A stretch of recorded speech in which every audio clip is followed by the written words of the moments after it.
Big boss में आपको भी कौन सी कंटेस्टेंट जो काफ़ी ज़्यादा अट्रैक्ट कर रहे हो, ही इज़ द विनर? मुझे अविनाश का ज़्यादा चांसेस लग रहे हैं। क्योंकि वो निकल के आ रहा है। डेफिनेटली अविनाश सही लगता है। वो ईशा कहीं वो बह गई है अथॉरिटी में। यंग भी है, बच्चे होते हैं ना, थोड़ी अथॉरिटी मिल जाए वो उनको डोमिनेट करना अच्छा लगता है, तो वो थोड़ी भावनाओं में बहती दिख गई है। बहुत ही तरस आया करण पे हर तरीके से। चांसेस ना विवियन और अविनाश में ज़्यादा लग रहे हैं। I am Shivani Gosai, keep watching Bazooka. नमस्ते, नमस्कार, मैं हूँ विधि सिंह और आप देख रहे हैं बज़ुका और आज हैं हमारे साथ शिवानी मैम। सबसे पहले तो आपका बहुत बहुत स्वागत है बज़ुका में। वेल मैम, देखा जाए तो आप ये इवेंट अटेंड किए हैं, दा विंची। वेल, इसके लिए अगर एक वर्ड में कहना चाहें तो क्या कहेंगे आप? One word for this event, कैसा लगा? मुझे अच्छा लगा बिकॉज़ मेरे लिए नॉलेजेबल था। अकॉर्डिंग टू आई थिंक ज़्यादातर सब लोग हमारे जो थे, हम लोगों को यही पता था कि da Vinci means painting, Mona Lisa, and बहुत ज़्यादा हम लोग डिटेल में हमें नहीं पता था। Da Vinci, Mona Lisa, painting and all. लेकिन आज पता लगा कि he was such a knowledgeable person. उसकी पेंटिंग की डिटेलिंग और वो कितना एडवांस उनका विजन था। So it was eye opening for me and I was actually very curious, and that is why I have come here after like long gap for to any event to see कि actual में क्या दिखाने वाले हैं, क्या da Vinci genius actually क्या है। तो वो जो मुझे क्लिप आया था ग्राफिक्स का, तो I was curious to know कि क्या दिखाएंगे, तो मुझे बहुत अच्छा लगा वो जो भी 3D effect, and I came to know more about da Vinci. Okay. Well, अभी बिग बॉस काफ़ी ज़्यादा चल रहा है। सो बिग बॉस में आपको भी कौन सी कंटेस्टेंट जो काफ़ी ज़्यादा अट्रैक्ट कर रहे हो और ऐसा फील हो रहा है कि like no, he is the winner? मुझे अविनाश का ज़्यादा चांसेस लग रहे हैं। क्योंकि वो निकल के आ रहा है। वो हर तरीके से वो रियल भी रह रहा है। He is taking stand, and वो बहुत मतलब थोड़ा सा बीच में उसका एग्रेशन ज़्यादा हो गया था, लेकिन व्हेन सलमान जी उसको उन्होंने पिन पॉइंट किया, उसको पता है कि ये नहीं, एंड वो बदतमीज़ी के लेवल पे ही वो अपना लैंग्वेज का वो नहीं खोता अपना, वो मतलब बैड लैंग्वेज यूज़ नहीं करता। तो is a very nice decent boy and very sensible boy. He knows कि वो कितना अच्छा खेल रहा है। फ्रेंड भी बहुत अच्छा है, रियल भी है, एंड उसने अपना बहुत अच्छा एक उसका जो गैंग है इज़ वेरी गुड। मतलब they can trust each other. तो वो गेम खेलते खेलते भी ही is coming out very nicely. तो मुझे वो लगता है अविनाश। वेल मैम, देखा जाए तो अविनाश, एलिस और ईशा, ये तीनों की गैंग थी। उन्हें ही चुगलीखोर का गैंग नाम दिया गया था क्योंकि सब लोग ऐसा कह रहे थे कि मतलब वो हमेशा दूसरों की हमेशा गलतियां निकालते रहते हैं। तो उस पर आपका क्या कहना है? क्या ये सही है? यार, अब बिग बॉस में बैठे हैं, उनका वही काम है, वहीं रहना है, वहीं चैलेंजेस करने हैं। और हम लोग भी ऐसे होते हैं ना, अब हम इस इवेंट में आए हैं, लेकिन मैं सबसे तो बातें नहीं कर रही। मैं जिसको जानती हूँ मैं उसी से बातें करूँगी। तो मैं अगर 2-4 लोगों के साथ बैठी हूँ, उन्हीं से बातें करूँ, तो उसमें चुगली क्या है। अब वो लोग वहीं हैं, एंड वो दे क्लिक, वो दे आर फ्रेंड्स, उनका आपस में बन रही है, तो आपस में ही बात करेंगे ना। और वहाँ लोग जो, क्योंकि उनको बिग बॉस में रह के बिग बॉस के अंदर की ही बात करनी है, बाहर के टॉपिक्स लाने नहीं हैं, तो वो अंदर की ही बात करेंगे। तो इसमें चुगली क्या? और अगर चुगली है तो वो चुगलियों का ही फिर है बिग बॉस, तो वो क्या कर सकते हो। वेल मैम, देखा जाए तो ईशा और अविनाश को, दोनों जन की जोड़ी काफ़ी अच्छी चल रही है, बट रिसेंटली टाइम गॉड बनी है ईशा, जहाँ पर कहीं ना कहीं वो लोगों को टेंट्रम्स दिखाते हुए नज़र आ रही हैं। बिकॉज कभी किसी को कुछ दे दिया ऑर्डर, और अभी ऐसा है कि अविनाश भी इवन उनसे इरिटेट हो गए हैं। और कहीं ना कहीं ऐसा हो सकता है कि क्या ईशा, अगर विनिंग की बात आई तो वो अविनाश को भी डिसीड कर सकती है? देखो, ये ना एपिसोड मैंने आज मिस कर दिया है। ये जाके मुझे कैच करना है, क्योंकि मैं वो 24/7 तो नहीं देख पाती। मैं जो 1 आवर का जो नाइट में आता है ना, मैं वो ही कैच करती हूँ। तो वो मैंने कल प्रोमो में देखा था कि वो आ जाएगा। तो एज ए व्यूअर मुझे जाके कैच करना है, और उसमें भी मुझे जितना प्रोमो में नज़र आया है, मुझे डेफिनेटली अविनाश सही लगता है। वो ईशा कहीं वो बह गई है अथॉरिटी में। अभी मैं कमेंट करना गलत है क्योंकि मैंने देखा नहीं है, लेकिन वो दिख रहा है, क्योंकि वो यंग भी है, बच्चे होते हैं ना, थोड़ी अथॉरिटी मिल जाए वो उनको डोमिनेट करना अच्छा लगता है, तो वो थोड़ी भावनाओं में बहती दिख गई है। लेकिन वो आई थिंक आ जाएगा, बिकॉज उनकी friendship is better than all this. So definitely वो 1-2 दिन में उनका जो भी कॉन्फ्लिक्ट होंगे, मुझे लगता है वो सेटल हो जाएगा। बट राइट नो, हाँ, लग रहा है कि वो थोड़ा डोमिनेट कर रही है। ओके मैम, हाल ही में राशन को लेकर एक एक्टिविटी हुई थी जहाँ पर ईशा बायस्ड होते हुए नज़र आती हैं। उन्होंने करण, जबकि वो सही जगह पे थे कहीं ना कहीं, लेकिन फिर भी उन्होंने ये कह दिया कि आप आगे आ गए थे। तो ये चीटिंग करना कितना तक मतलब ईशा का सही है, बिकॉज वो अपने फ्रेंड को हालांकि देखा जाए सपोर्ट कर रही हैं, बट क्या ये सही है? नहीं, मुझे भी लगा ये कल तो मुझे पूरा ही मतलब वो बहुत ही तरस आया करण पे हर तरीके से कि वहाँ मतलब शिल्पा जी ने भी ऐसे उसके बेचारे का मतलब मुझे नहीं लगता 2 सेकंड्स भी उसने रुका था तो उनको बोल दिया बस बस ईशा, जबकि उनको थोड़ा टाइम देना चाहिए था, एक क्लियर कट कोई पता लगना चाहिए था कि कौन रुका कौन थक गया क्या है, वो भी मुझे लग रहा है। तो वो बेचारा बहुत ही डिसहार्टेंड फील हुआ, मुझे उस फर्स्ट टाइम उसके लिए बहुत बुरा लगा। ऐसे भी उसके लिए बुरा कभी कभी लगता है जब पार्शियलिटी होती है, बट कल तो बहुत ज़्यादा लगा। और जब ये राशन वाली बात हुई तो वो क्लियर दिख रहा था कि वो बहुत बायस्ड है, लेकिन वही अगेन कि अब बिग बॉस का गेम ही ऐसा है। अब उसमें यही कहा जाता है कि बायस्ड होना भी सही है अपने फ्रेंड्स के लिए, अपने ग्रुप के लिए। तो अगर उस हिसाब से गेम के हिसाब से देखा जाए तो ठीक है भी, इशरा अपने गेम के लिए अपने फ्रेंड के लिए बायस्ड है, बट अगर वैसे ह्यूमन उससे देखा जाए तो मुझे लगेगा कि नहीं यार, चीटिंग कर रहे हो, अच्छा मत करो, फेयर रहो। तो जैसे कहते हैं ना फेयर गेम खेलेंगे, फेयर वो अच्छा लगता है, फेयर गेम खेलना ना एज ए व्यूअर्स आपको अच्छा लगता है यार ये बंदी ने चीटिंग नहीं की है, सो वैसा है। तो चीटिंग अच्छी नहीं थी। मैम, देखा जाए तो अभी करणवीर को काफ़ी ज़्यादा टारगेट किया जा रहा है, क्योंकि बात चाहे फिर ईशा की हो या फिर अविनाश हो, दोनों ही हमेशा कुछ ना कुछ हमला करते हैं। इवन बॉडी शेमिंग को लेकर उन्हें लिचड़ तक, यहाँ तक कि ईशा ने कह दिया था, काफ़ी कुछ कहा है। इवन यहाँ तक कि शिल्पा से भी उन्हें कहीं ना कहीं सपोर्ट नहीं मिल रहा, बिकॉज शिल्पा जी कहती तो हैं लेकिन कहीं ना कहीं वो साथ एन मौके पर छोड़ देती हैं, और वो विवियन के साथ भी कहीं ना कहीं गेम खेलती हुई नजर आ रही हैं, एंड इवन करणवीर के साथ भी खेल रही हैं। तो ऐसे में देखा जाए तो करणवीर को लेकर आपका क्या कहना है? मतलब लाइक जिस हिसाब से उनके साथ धोखे हो रहे हैं और वो अपने आप को काफ़ी स्ट्रॉन्ग रखने की कोशिश करें, बट स्टिल इट्स लाइक कि जिनको उन्होंने अपना माना लेकिन उन्होंने ही अपना साथ छोड़ दिया। ये अच्छा नहीं लगता। वो ग्रुप में जैसे वो ग्रुप बहुत स्ट्रॉन्ग है, they take stand for each other, वो अपने ग्रुप में गेम नहीं खेलते हैं। तो यहाँ लग जाता है कि इनका ना नाम का ही ग्रुप है, लेकिन वो कन्वीनियंस के हिसाब से हर कोई खेल रहा है। जबकि चुम और करणवीर दे genuinely take stand for each other, and even Chum and Shrutika also genuinely they take stand for each other, otherwise there is no group। बाकी सब वो कन्वीनियंस से खेल रहे हैं, तो उसमें करण कहीं ना कहीं मार खा जाता है। वो जैसे वो जिन जिन पे ट्रस्ट कर रहा है, मतलब वो बेसिकली तो चुम और अपना शिल्पा जी पे ज़्यादा ट्रस्ट करता है, तो वहाँ और शिल्पा जी से वो काफ़ी हर्ट हो जाता है। वो भी मुझे लगता है क्योंकि विवियन की वजह से, बाकी वो उसको हर्ट नहीं करती हैं, बट वो एक एल्डर पर्सन की तरह या जैसे भी एक आपका झुकाव हो जाता है, आपका एक रिश्ता हो जाता है, तो उनका विवियन से वो बहुत क्लियरली उनका उनसे ज़्यादा अटैचमेंट या का हो या जो भी फेवरिज्म का हो उनसे ज़्यादा है।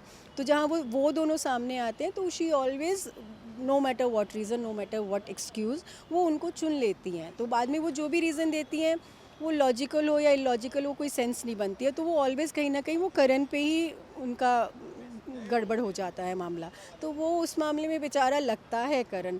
और बाकी हाँ कि अभी बिग बॉस का खेल ही ऐसा है कि वही कि कम करो तो बोलेंगे आप कम कर रहे हो, ज़्यादा करो तो आप लोग बहुत ज़्यादा कर रहे हो, बोलो तो बहुत बोल रहे हो, नहीं बोलो तो भाई आप चुप हो, आप कैसे दिखोगे। तो वो उस सर्कल में हर किसी की पर्सनालिटी इतना निकल के नहीं आती। तो वहाँ पर जो अच्छी पर्सनालिटीज़ निकल के आ रही हैं वो अविनाश की आ रही है, चाहत भी कहीं ना कहीं अपना अलग स्टैंड लेती दिख रही है, करण की भी पर्सनालिटी दिखी है, लेकिन वो कहीं ना वो खुल के मैं उसको पर्सनली नहीं जानती, विवियन को जानती हूँ, चाहत को जानती हूँ, Avinash I hardly met couple of times. So उनका मुझे पता है दे आर रियल, वो खेल रहे हैं, अच्छा खेल रहे हैं, सही हैं। लेकिन करण को मैं जेन्युइनली पर्सनली नहीं जानती हूँ, लेकिन एज ए व्यूअर मुझे लगता है वो काफ़ी अपने आप को उसने रोका हुआ है। एक होता है ना कि बहुत कॉन्शियस है कि वो कैमरा के सामने है, वो बिग बॉस गेम में है, तो वो अपना काफ़ी कंट्रोल करके चल रहा है। लेकिन वो उसकी मैच्योरिटी और उसका सेंस ऑफ ह्यूमर के हिसाब से वो जो वन लाइनर मार देता है, वो जो जोक मार देता है, तो वो हर किसी के हिसाब से नहीं चलता। तो वो कई बार बिलो द बेल्ट फील होता है, तो वो उसके लिए गड़बड़ कर जाता है। वेल मैम, देखा जाए तो क्या शिल्पा जी अभी मोहरे के तौर पे करणवीर को बना रही हैं, विवियन को बना रही हैं, बट कभी ऐसा समय भी आएगा कि कहीं ना कहीं शिल्पा जी इन दोनों को ही पीछे छोड़कर वो खुद विनिंग के लिए अगर अपॉर्चुनिटी मिला तो वो कर सकती हैं? क्या ऐसा लगता है? नहीं, मुझे ऐसा नहीं लगता। वो जैसे एक नॉर्मल, बिकॉज़ मैं थोड़ी देर पहले ऐसा फ़ील कर रही थी, बट मुझे जस्ट नीलू जी अभी नीलू कोहली हमारे साथ खड़ी, हम दोनों एक बाइट दे रहे थे, तो she made me understand, she said मैं भी ऐसी हूँ, एंड देन आई रियलाइज़ कि हाँ, I know her, and she is like that. तो मुझे ऐसा लगता है कि नहीं, शिल्पा जी भी वैसे ही, जैसे एक होता है ना कि she is an actor, but एक वो फैमिली में होती है ना, एक मदरली फिगर, बच्चे और ये वो, उस हिसाब से वो थोड़ा अपने हिसाब से उनकी एक अपना है कि ये मेरा है, ये नहीं है, थोड़ी मूडी हैं और कुछ चीज़ें उनको समझ नहीं आती। लेकिन जहाँ तक गेम की बात है, उनको खेलने आई हैं, जीतने आई हैं, वो भी खेलेंगी। लेकिन मुझे ऐसे नहीं लगता कि वो बैक स्टैबिंग विवियन के साथ करेंगी। करण का आई एम नॉट श्योर, बहुत बार हो चुका है। तो लेकिन मुझे लगता है विवियन के साथ नहीं करेंगी, बाकी सबके साथ वो गेम खेल सकती है। वेल मैम, ये भी लोगों का कहना है कि विवियन जीत सकते हैं बिकॉज एक मोहर लगा दी गई है उन पे, और ये भी कहा गया है कि वो कलर्स के और बिग बॉस के लाडले बन चुके हैं। तो ये इस पर आप कितना मतलब मोहर लगाना चाहेंगे? मेरे को चांसेस ना विवियन और अविनाश में ज़्यादा लग रहे हैं, क्योंकि विवियन डेफिनेटली, उसको फ़ैन फॉलोइंग है, इतने सालों से काम कर रहा है, इतना क्रेज़ है उसका, and is playing very well very recently. वो कोई भी ऐसे बदतमीज़ी या कोई भी, मतलब वो बहुत निखर के अच्छा, जो जेन्युइन जैसा है वैसे आ रहा है। लेकिन वो होता है ना कि अविनाश काम किया है, लेकिन एकदम से वो भी बहुत अच्छे से निकल के सामने आ रहा है। एकदम एक होता है ना कि इसके बारे में तो पता ही नहीं था, वो वैसा वाला है। तो वो जो अविनाश जिस हिसाब से निकल के आया ना, तो मुझे लग रहा है वो अ, काम चाहे उसने कम किया है, फ़ैन फॉलोइंग के मामले में विवियन से थोड़ा सा पीछे होगा, लेकिन बिग बॉस में वो बराबर खड़ा हो गया आके। वेल मैम, चाहत के बारे में आप क्या कहना चाहेंगे? बिकॉज शुरुआती में तो वो काफ़ी लगा कि वो परफॉर्म अच्छा कर रही हैं, काफ़ी अच्छी स्पीड में, बट देन अब धीरे धीरे लग रहा है कि कहीं ना कहीं उनकी एनर्जी लो होती हुई नज़र आ रही है, और वो गेम भी उतना खास नहीं दिख रहा चाहत का, जैसा दिखना चाहिए शुरुआती में दिख रहा था। उसके ऊपर आप क्या कहेंगे? एक्चुअली चाहत को जितना मैं जानती हूँ, मैंने उसको जेन्युइन ही देखा है शो में। वो वैसी ही है, वो ऐसा कुछ प्रिटेंड नहीं करी। She is like that. वो बहुत सिंपल, बहुत स्वीट, स्ट्रॉन्ग है, स्टैंड लेती है अपना, बट वो वैसी ही बात करती है, वैसी ही है जो, और छोटी एज की है, बच्ची है, इतना कोई मैच्योर नहीं है, तो क्या ही एक्सपेक्ट करोगे। बहुत रिस्पॉन्सिबल है, she is taking care of lot of things, and अच्छी स्वीट डॉटर है अपनी मम्मा की। तो वो सब है। लेकिन पहले वो एक होता है ना, बिग बॉस में आप खेल रहे हो, लेकिन ज़्यादातर लोगों ने उसको साइड लाइन कर दिया है। तो वो अकेला बंदा कहीं ना कहीं, वो होता है ना थोड़ा सा, वो मुझे लगता है कहीं ना कहीं कभी कभी डिप्रेशन में चली जाती है, थोड़ा लोनली फील करती है। बहुत उस मतलब ऐसे सर्कल उसके लोगों के साथ ज़्यादा बैठना नहीं होता, लोग उसको डिफरेंट टाइप से जज करते हैं, विच इज़ नॉट राइट। तो वो उतना ग्रुप्स में नहीं जा रही, उसके बहुत लिमिटेड लोगों से बात होती है, रजत से बात होती है, अभी थोड़ी बहुत मैं देखती हूँ किसी ना किसी के साथ, सारा या शिल्पा जी के साथ कभी कभार बैठती है। बिकॉज मैं 24/7 देखती नहीं, तो मुझे इतना नहीं पता, बट बैठती है, लेकिन उतना ज़्यादा नहीं। अकेले ही जाके सोती है। आजकल वो नए वाइल्ड कार्ड लड़की, yes, Eden, Yamini and Aditi. I think she sleeps with her. तो वो loving and caring and very sweet girl she is, जितना जितना भी जानती हूँ मैं उसको। तो कहीं ना कहीं शायद उसको वो क्योंकि इतना वो ग्रुप्स और इतने लोगों से उसका नहीं है, तो उसके कारण वो कहीं कटती जा रही है, अकेली पड़ती जा रही है। वेल मैम, ये तीन जो वाइल्ड कार्ड एंट्री जिनको फुलझड़ी कहा जा रहा था, वेल इन तीनों की भी कोई एक हो सकता है घर से बेघर। तो आपको क्या लगता है कौन हो सकता है? अब वो देखो, ये वो एडन और यामिनी का तो काफ़ी है, लोगों से बन गया है।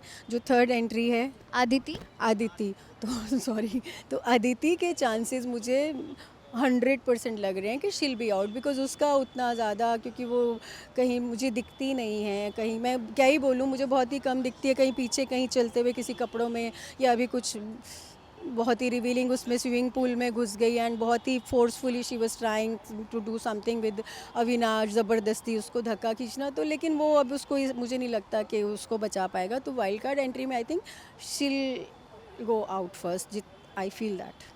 वेल मैम, अगर बिग बॉस एक झटका दे, लाइक विवियन के बदले में अगर ये वाइल्ड कार्ड कंटेस्टेंट्स एडन और यामिनी, ये दोनों में से कोई एक बन जाए, तो फिर क्या हो सकता है fans and for you also? मुझे नहीं लगता। और अगर ये हो गया तो मैं, मुझे नहीं पता मैं बिग बॉस फ़ैन रहने वाली भी हूँ कि नहीं, बिकॉज़ मैं बहुत बड़ी बिग बॉस फ़ैन हूँ। मतलब मैं सच्ची बता रही हूँ, मैं अगर मेरा बीच में छोटा सा भी कुछ भी नेटवर्क प्रॉब्लम, या कोई मेरे किसी पर्सनल काम से, प्रोफेशनल काम से कुछ मिस हो जाता है ना, मैं वो जाके रिपीट देखती हूँ कि वो वाला छोटा सा सीन मेरा मिस हो गया था, उसमें क्या हुआ।